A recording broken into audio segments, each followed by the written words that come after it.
I've had a few, but then again, everybody in the whole second block was dancing to the jailhouse rock. It happened in a single night.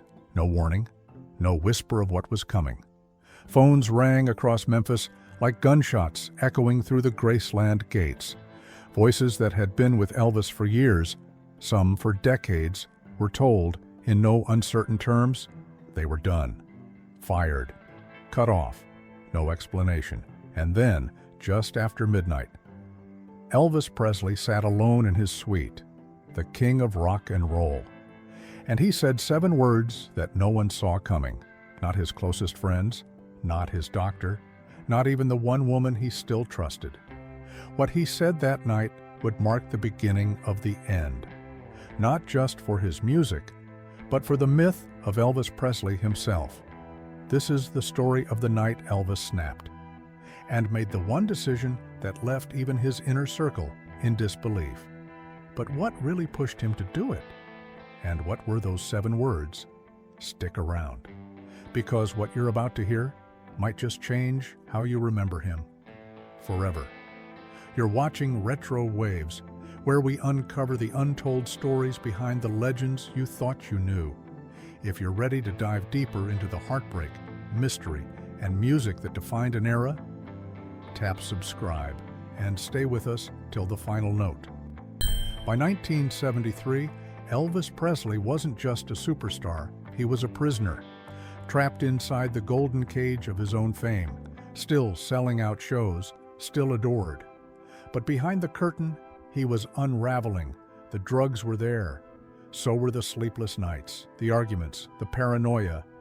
But above all else was the feeling of being used. Colonel Tom Parker, his manager, was pushing harder than ever. More shows, more contracts, more control. Elvis's world was now a business, not a life, and he was suffocating inside it. He'd once dreamed of being a serious actor, a respected musician, maybe even a family man. But at that point, he was none of those things. He was a product, and everyone around him seemed to have a stake in keeping it that way. Everyone except one, Linda Thompson. For 4 years, she stood quietly at his side, not as a fan, not as a servant, but as someone who truly saw him. She wasn't after fame. She didn't push him to perform. She just stayed. While the Memphis Mafia kept the party going, while Parker kept pushing deals through back doors, Linda saw the toll it was taking. She watched Elvis gulp down pills before taking the stage. She held his hand during late-night panic attacks.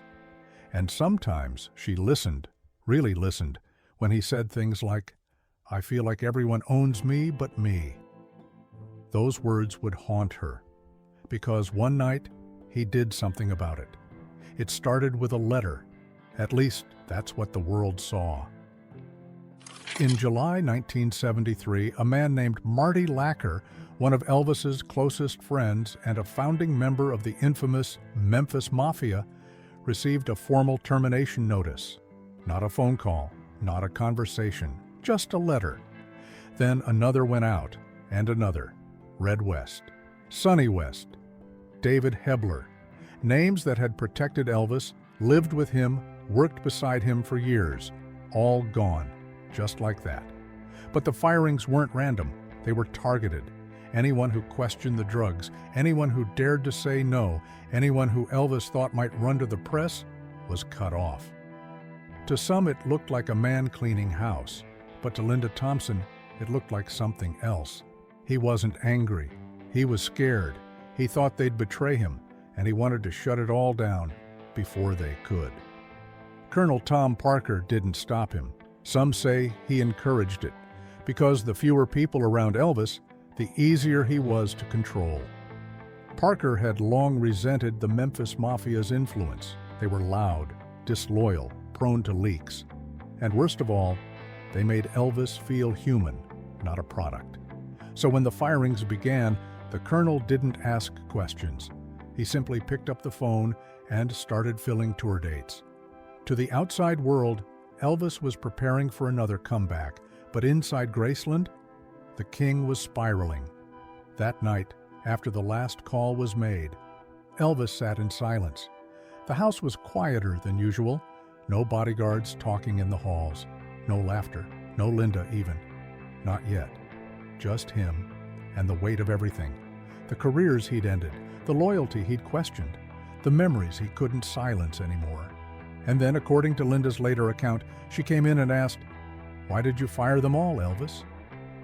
He didn't answer right away, but then, almost like a whisper, he said, "They're not for me. Not anymore." Then he looked down, shook his head, and muttered 7 words she'd never forget. "I don't think I'll sing again, baby. Not I won't perform. Not I need a break. But I don't think I'll sing again." Like the music was gone, like the man who once lived to sing had vanished. Elvis didn't disappear right after that. He went on performing. The contract still held. He stood under bright lights, covered in rhinestones. He sang the old hits. He smiled for the cameras. But something had changed. People close to him noticed it in his voice, in the way he moved, in the hollow behind his eyes. And even though he kept going, the man who once burned up the stage with fire and passion was now just trying to survive it. Within weeks, rumors began to swirl. The press didn't know exactly why Elvis had fired his team, but tabloids filled in the blanks. Some claimed he was paranoid. Others said the Memphis Mafia was about to go public with stories of drug use and violent outbursts. Even more blamed Linda, accusing her of turning Elvis against his own people. But the truth wasn't that clean, because the people Elvis fired, they weren't just employees, they were mirrors. They had seen the spiral. He knew they had seen it, and that made them dangerous. So he did what scared people do. He pushed them all away, including the version of himself he once was. Colonel Tom Parker spun the firings like a PR miracle. He told RCA executives that Elvis was refocusing. He told fans Elvis was shedding distractions. But what he didn't say was this: Elvis had begun missing rehearsals. He stopped trusting people, and he was barely sleeping, barely eating, barely functioning. Instead of helping him heal, Parker doubled down, booking more shows, tightening the leash. Elvis didn't complain, not out loud, but those closest to him could see it. He was showing up, but he wasn't really there anymore. Linda stayed, even after the firings, even after the whispers. She held on for as long as she could, until 1976, when she finally walked away. Years later, in interviews, she spoke quietly about that night. "That was when I knew he was slipping away, not from me, from everything, from himself." She never forgot the look in his eyes, not the anger, not the paranoia, the sadness, that quiet, crushing sadness of a man who had everything and still felt completely alone. Elvis would go on to perform dozens more shows, but the voice, it changed. The spark was dimmer, the movement slower, the soul more distant. In 1977, just 4 years after he fired his entire team, Elvis Presley was found dead in Graceland. He was 42.